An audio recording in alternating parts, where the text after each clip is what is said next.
হালিউড superstar Shakib Khan অভিনীত বহুল প্রতীক্ষিত সিনেমা রকস্টারের প্রথম গান পিরিতি প্রকাশ পেয়েছে।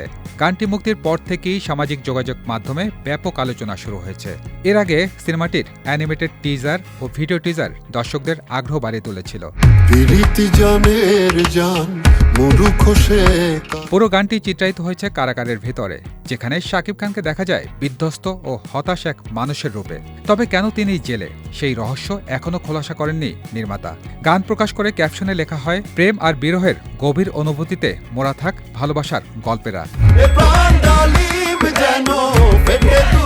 পিরিতি গানটি কথা লিখেছেন হাসান রোবায়েত, সুর করেছেন আহমেদ হাসান সানি এবং সঙ্গীত পরিচালনা করেছেন জাহিদ নীরব। গানটিতে কণ্ঠ দিয়েছেন পান্থ কানাই, যাকে এবার পর্দাতেও দেখা গেল। নির্মাতা জানিয়েছেন, রকস্টার সিনেমায় শাকিব খানকে এবার কোনো অ্যাকশন হিরো বা গ্যাংস্টার নয়, বরং একজন পেশাদার সঙ্গীতশিল্পী চরিত্রে দেখা যাবে। চরিত্রের প্রয়োজনে নিজের ওজন কমানোর পাশাপাশি লুকেও বড় পরিবর্তন এনেছেন এই অভিনেতা। গত ৫ মে প্রকাশিত টিজারে তার নতুন রূপ দর্শকদের মধ্যে কৌতূহল তৈরি করে।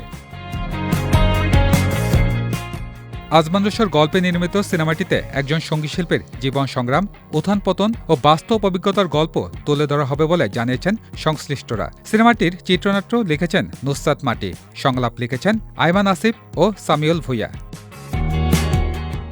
সজল খান, বিজয় টিভি, ঢাকা।